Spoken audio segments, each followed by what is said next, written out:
Kidney ঠিক আছে Milton সমাদ্দারের care home থেকে উদ্ধার সেলিমের।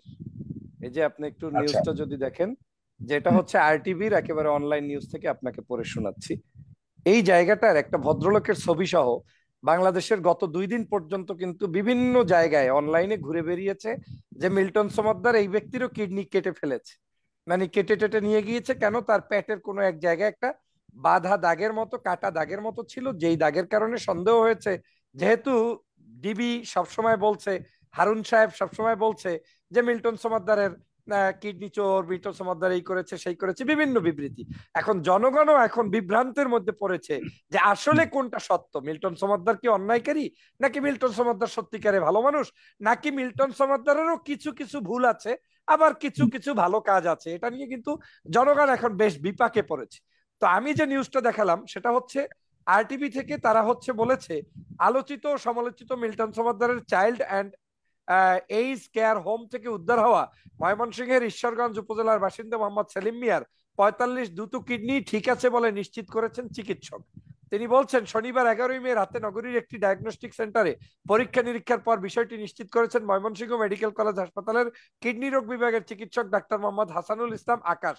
তিনি বলেন, রোগীকে বিভিন্ন পরীক্ষা নিরীক্ষা করে দেখা গেছে যে তার শরীরে কোনো অস্ত্রোপচার করা হয়নি, দুটো কিডনি ঠিক আছে, কিন্তু যে জায়গায় কিডনি থাকে সেই জায়গায় ক্ষত থাকায় সন্দেহের সৃষ্টি হয়েছে। ধারণা করা হচ্ছে রোগী মানসিক ভারসাম্যহীন হওয়ায় তাকে আটকে রাখার জন্য অন্য কোনো কিছু দিয়ে বেঁধে রাখা বা বেল্ট পরিয়ে রাখার কারণে ক্ষতর সৃষ্টি হয়েছে।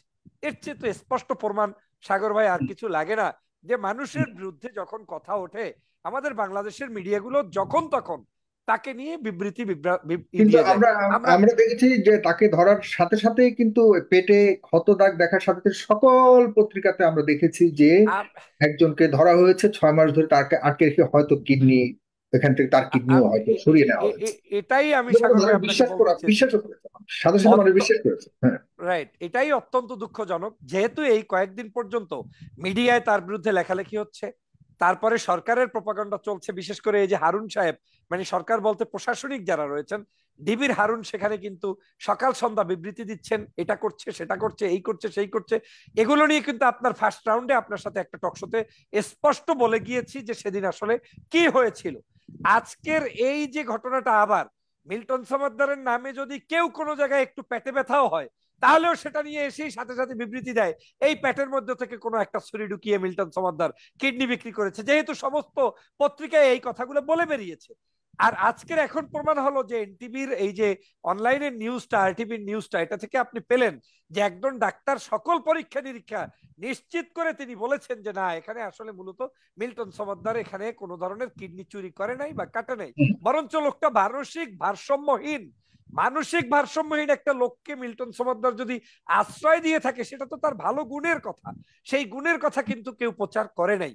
এখন বাংলাদেশে যে সমস্যাটা হচ্ছে, প্রতিনিয়ত মিথ্যা বলতে বলতে বলতে বলতে প্রপাগান্ডা জি। চালাতে কিন্তু চালাতে অন্য চালাতে যেসব অভিযোগগুলি আছে, যেগুলি প্রথম থেকে আমরা শুনেছি, একদম পত্রিকা যেগুলি এসছে যে সে মানুষকে মারধর করেছে, সে টাকা পয়সার নিয়ে দুর্নীতি করার ইয়ে আছে, এবং তাকে রিমান্ডে নিয়ে যেসব খবরগুলি পরবর্তীকালে প্রেস কনফারেন্স করে যারা ডিবির প্রধান যারা ভারুন সাহেব অনেক কথাই তো বলেছে, ভয়ঙ্কর ভয়ঙ্কর অনেক অভিযোগ এনেছে যে তিনি মানুষের আঙ্গুল কেটে, যারা আছে তাদের আঙ্গুল কাটার পর তিনি নাকি পৈশাচিক আনন্দ উপভোগ করতেন, এই ধরনের অনেক ভয়ঙ্কর ভয়ঙ্কর শিরোনাম দেখেন, দেখেছেন। দেখেন সাগর ভাই, যদি ওনাকে গ্রেপ্তারের আগেই কিন্তু আপনি ভয়ঙ্কর ভয়ঙ্কর রিপোর্ট দেখেছেন। 10/4/2024 ঘটনা শুরু হয়েছে, যেটা বলেছিলাম। মামলা দায়ের করেছে 16/4/2025 একটা রাস্তাকে কেন্দ্র করে, এবং 18/4/2024 উনি জামিন নিলেন। 25/4/2024 বিতর্কিত রিপোর্ট দিল কালবেলা, এবং তারপরেই সেই শামসুদ্দিন চৌধুরীর প্লট নিয়ে মামলা দায়ের, এবং সেইখানে আপনার 6 তলা বিল্ডিং এর পাশে যে 6 ফুট রাস্তা, 12 ফুট রাস্তার যে ইতিহাসটা, সেটাকে সম্পূর্ণ ভিন্ন খাতে প্রভাবিত করে মিল্টন সমাদ্দারের তার ব্যাপারে অভিযোগ তোলা হচ্ছে যে তিনি আব্দুল মালেক বাবা নামক যে ব্যক্তি তার সন্তানকে পিটিয়েছে। ওই একটা ভিডিওই কিন্তু সমস্ত জায়গায় দেখিয়েছে, এবং সেই ভিডিওটা কিন্তু মিল্টন সমাদ্দার নিজে তার নিজের পেজে প্রচার করে দিয়েছে যে আমি এই আব্দুল মালেক বাবার সন্তানকে 1 বছর পর্যন্ত খুঁজতেছিলাম, তারপরে তাকে পেয়েছি, পাওয়ার পরে তাকে ধমক দিয়েছি, শাসন করেছি, পিটিয়েছি, এজন্য যে তুই কেন তোর বাবার খোঁজ নিচ্ছিস না। এখন কিন্তু বাংলাদেশের প্রেক্ষাপটে আপনি এটাকে আইন ধরলে আইন, আইন ছাড়া যদি আপনাকে শাসন ধরেন শাসন, এটা নিয়ে আপনার তর্ক বিতর্ক থাকতে পারে, কিন্তু উনি বাস্তব মারতে যে পারেন না, উনি উনি যেটা করেছেন এটা মারতে পারেন না উনি, তবুও উনি না, ব্যাখ্যা না দিয়েছেন উনি যে কেন সেটাই আমি মেরেছেন, বলছি, সেটা সেটা আমি যে সেটাই যার বলেছি মতো যে যাবে। উনি উনি মারতে পারেন না, কিন্তু সমাজে এ ধরনের বিচার আইন সালিশ গ্রাম পর্যায়ে বিভিন্ন জায়গায় প্রতিনিয়ত প্রচলিত রয়েছে। যদিও সেটা বিশ্লেষণের বিষয়, উনি মারবেন না, কোলে করবেন না, আদর করবেন না, উনি শাসন করবেন, ওনার যাবতীয় ভুল ত্রুটি থাকলে আপনি তালিকা করে তাকে সংশোধনের সুযোগ দিতে পারেন, তাকে ডাকতে পারেন। কিন্তু আপনি যেটা দেখেছেন এখানে, সেটা হচ্ছে সম্পূর্ণ একটা মিডিয়া প্র্যাকটিস করে তাকে অন্যায়কারী সাজিয়ে দিয়ে তারপরে এখন রিমান্ড। আপনি একটু আগে বললেন যে রিমান্ডে গেলে, রিমান্ডে সাগর ভাই আপনাকে নিলে আপনি কালকে বলবেন যে আমি তো এই ফেস দ্য পিপল প্রতিষ্ঠা করি নাই, এটা অমুক ভাই প্রতিষ্ঠা করছে, আমাকে নিয়ে বসিয়েছে, আমাকে জোর করে উপস্থাপক বানিয়েছে। রিমান্ড সরকার যা বলে, যা শিখিয়ে দেয় সেটাই বলতে হয়, আর উনি কি বলেছে কি না বলেছে সেটাও রিমান্ডে ধার ধারে না। বিবৃতি যারা দেয় তারা তো আর মিল্টন সমদ্দার থেকে বিবৃতি নেয় না, ওই বিবৃতিগুলো তাদের মন মতো করে দেয়, অথবা মিল্টন সমদ্দারও যদি বিবৃতি দেয় ওই লাঠির আঘাতে, রিমান্ডের আঘাতে বাধ্য হয়ে এগুলো দিতে হয়। আজকের বাংলাদেশে সেজন্যই বলছি যে বিচার ব্যবস্থাটা আস্থা উঠে যাওয়ার কারণে এখন সত্যিকার অপরাধী কিনা মিল্টন সমদ্দার সেটাও আজকের বাংলার জনগণ জানতে পারছে না, কারণ এতটা এতটা অসভ্যপনা এখানে শুরু হয়ে গিয়েছে। আপনাকে এইমাত্র যে পত্রিকার নিউজটা দেখালাম, এই পত্রিকার নিউজটা প্রকাশ পেয়েছে তো ভাগ্যিস যে মিল্টন সমদ্দার অন্তত একটা অভিযোগ থেকে তিনি রক্ষা পেলেন, কিন্তু এই অভিযোগ দেওয়ার 2 দিন আগ পর্যন্ত বাংলাদেশের সব পত্রিকায় লেখা হয়েছে যে মিল্টন সমদ্দার এই ব্যক্তির থেকেও কিডনি কেটেছেন বলে সন্দেহ হুম। প্রকাশ করা হচ্ছে এবং তার পেটের দাগ। তাহলে তোমরা সন্দেহ প্রকাশ করলা, কিন্তু কেউ কিন্তু এখন ভালো করে এই নিউজটাকে আবার ডাবল করে, রিমার্কেবল করে মানুষের কাছে প্রচার করে না যে না, আমরা যে প্রচার গতকালকে প্রচার করেছি সেটা ভুল, আসলে মিল্টন সমদ্দার তার কিডনি কাটে নাই।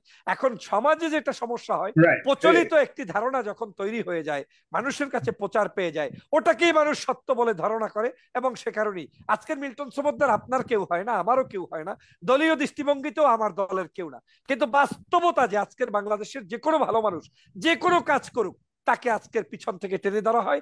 আর যদি তিনি সরকারের রোষানলে পড়েন তার উঠে আসার কোনো শক্তি নেই।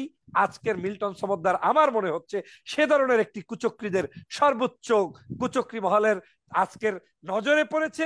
উনি এখান থেকে, ওনার কিছু ত্রুটি যে নাই সাগর ভাই সেটা আমি বলবো না, ব্যক্তি বিহেভিয়ার থাকতে পারে খারাপ, অথবা একজন মানুষ একটা একটা মাদ্রাসার প্রিন্সিপাল, একটা কলেজের প্রিন্সিপাল, একটা বিশ্ববিদ্যালয়ের ভাইস চ্যান্সেলর, সব তো একই ক্যারেক্টারিস্টিক্স এর হয় না সাগর ভাই, সবাই তো একই মেন্টালিটি নিয়ে গ্রো হয় না সাগর ভাই। প্রত্যেক জায়গায় দেখবেন কিছু না কিছু নির্যাতন থাকে, নিপীড়ন থাকে, ভালো মন্দ মিক্স থাকে, তাই বলে আপনি তো একেবারে সব ভালো কাজগুলোকে তার আপনি বিরুদ্ধে উড়িয়ে। অভিযোগগুলো অনেকগুলো, তিনি যেমন কবরস্থানে কবর দিয়েছেন, সবার নিজেই নিজের সার্টিফিকেট দিয়ে, মানে বাংলাদেশের কবর দেওয়ার জন্য বাংলাদেশের সার্টিফিকেট দিয়েছেন, ডেথ সার্টিফিকেট নিজেই তৈরি করেছেন, এই ধরনের বড় বড় অভিযোগ তো আছেই। বাংলাদেশে প্রত্যেকটা নাগরিকের ক্ষেত্রে আপনি যদি এই যে সরকারের 300 এমপি, এরপরে মন্ত্রী, এদের যদি তদন্ত করেন, আপনি তো মিল্টন খন্দকার ধরেন একজন মানুষ মারা গেছে, এই মানুষের মধ্যে তো পেটের মধ্যে কোনো স্বর্ণ নাই, তিনি হয়তো ভাইরাল, অথবা আপনি বলতে পারেন যে সামাজিকভাবে মানুষের কাছে প্রতিষ্ঠিত হওয়ার জন্য মিথ্যা কথা বলেছে, তাই তো? এখানে তো কোটি কোটি টাকা চুরিও করে নাই, ডাকাতিও করে নাই, কিন্তু আপনি কি করলেন? বাংলাদেশের সমগ্র ট্যাক্স ফাঁকি দিয়ে বিদেশে টাকা পাচার করছেন, আমদানি করছেন, রপ্তানি করছেন, অন্যায়ভাবে ব্যাংক ডাকাতি করছেন, কই কারো কোনো বিচার আছে? এদেশে যাকে চাইবেন তার বিচার আছে, যাকে চাবেন না তার তো বিচার নাই। আজকের সালামের সেই মালিকের কোনো বিচার আছে? আজকের এই বাংলাদেশের বেনজির পুলিশের সাবেক আইজি তার কোনো বিচার আছে? আজকের বাংলাদেশের এই যে আওয়ামী লীগের দুর্নীতিগ্রস্ত নেতাগুলো তাদের কোনো বিচার আছে? সে কারণেই বলছি মিল্টন খন্দকার তাদের বিচার হবে না বলে মিল্টনের বিচার হবে না সেটা সঠিক নয়, বিচার সকলেরই হওয়া উচিত, কিন্তু বাংলাদেশে সকলের বিচার হয় না, সকলের বিচার হয় না বিদায়ী, সুষ্ঠু সুন্দর বিচার হয় না বিদায়ী ভালো মানুষরাও প্যাচে পড়ে যায়, আর খারাপ মানুষরাও মুক্ত আকাশে ঘুরে বেড়ায়। আজকের বাংলাদেশের তাই হচ্ছে, আজকের খারাপ মানুষগুলো আজকের ঘুরে বেড়াচ্ছে, আর তখনই মিল্টন খন্দকার আজকের গ্রেপ্তার হওয়ার কারণে আজকের জনগণ কিন্তু এই মিল্টন সমদ্দারের জন্য আজকের কিন্তু তারা কান্না করছে, তাকে কিন্তু মুক্তির জন্য মানুষগুলো কিন্তু তার জন্য তার পক্ষে দাঁড়িয়েছে। কেন দাঁড়িয়েছে? শুধুমাত্র দেখছে বিবেকবান মানুষরা যে না, মিল্টন সমদ্দার যত অন্যায় বলা হচ্ছে তত অন্যায় তিনি করেন নাই। সাগর ভাই, সে কারণেই বলছি এই অভিযোগগুলোর সত্যতা যাচাইয়ের জন্য একটা নিরপেক্ষ তদন্ত, নিরপেক্ষ সত্যতা দরকার। আপনি দেখেন মাত্র কয়েকদিন আগে মিল্টন খন্দকারের মানে সমাদদারের গ্রেপ্তারের 2-3 দিনের মধ্যে আপনি শুনলেন কি কি একটা ফাউন্ডেশন শামসুল হক ফাউন্ডেশনকে দায়িত্ব দিয়ে দেওয়া হয়েছে। তার মানে কি দাঁড়ালো? এটাও কি পরিকল্পনার অংশ যে তোমরা এটাকে ছিন্ন করে ওর কাছ থেকে তুলে নেবা, নিয়ে আর একটা মানুষকে দায়িত্ব দিয়ে একেবারে তাকে দিয়ে দেবা? এটা হতে পারে পূর্ব পরিকল্পিত, এটা হতে পারে তাদের সেই ক্ষোভ, রাগ, তাদের যে নিজস্ব যে পরিকল্পনা সেটার বাস্তবায়ন।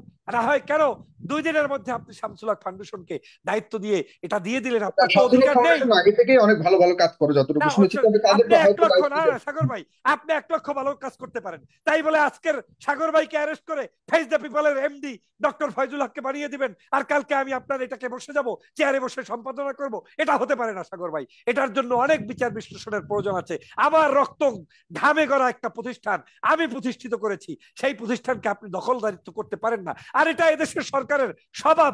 ডক্টর মোহাম্মদ ইউনূসের প্রতিষ্ঠান দখল করা, ইসলামী ইউনিভার্সিটি জামাত ইসলাম প্রতিষ্ঠা করেছে সেটাকে আওয়ামী লীগ দিয়ে দখল করা, মাননাথ বিশ্ববিদ্যালয় জামাত ইসলাম প্রতিষ্ঠা করেছে সেটাকে আওয়ামী লীগ দিয়ে দখল করা, মাদ্রাসা, স্কুল, কলেজ, বিশ্ববিদ্যালয় সব দখলের রাজনীতি, ইসলামী ব্যাংককে পর্যন্ত শিবির, বিএনপি কি বলে জামাতের প্রতিষ্ঠিত একটা প্রতিষ্ঠান সেটাকে পর্যন্ত ধ্বংস করে দিয়েছে এই আওয়ামী লীগ। এটা তাদের একটা স্বভাবজাত চরিত্র।